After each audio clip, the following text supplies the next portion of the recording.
making up stories and mga principal office. Shooting clips because of it, and digital release.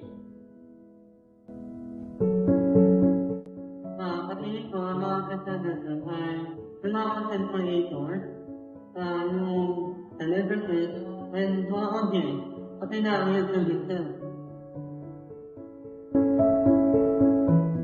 Being truthful because kailangan po natin magkaroon ng responsibilities sa mga sinashare po natin online, lalo na po sa YouTube.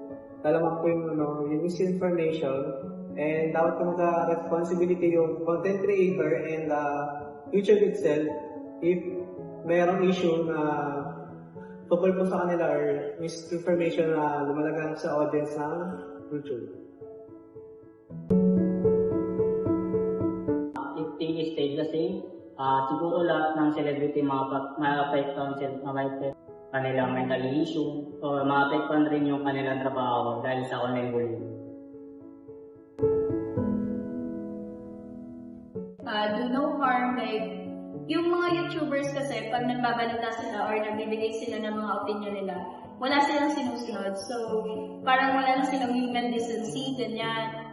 And wala rin silang accountability, which is unethical kasi nagbibitaw sila ng mga salita na hindi sila accountable because they are just YouTubers. So, they have their own freedom, mga ganon. So, yung freedom ng paggamit nila ng YouTube, wala na silang respect sa mga tao na ginagawa nilang content.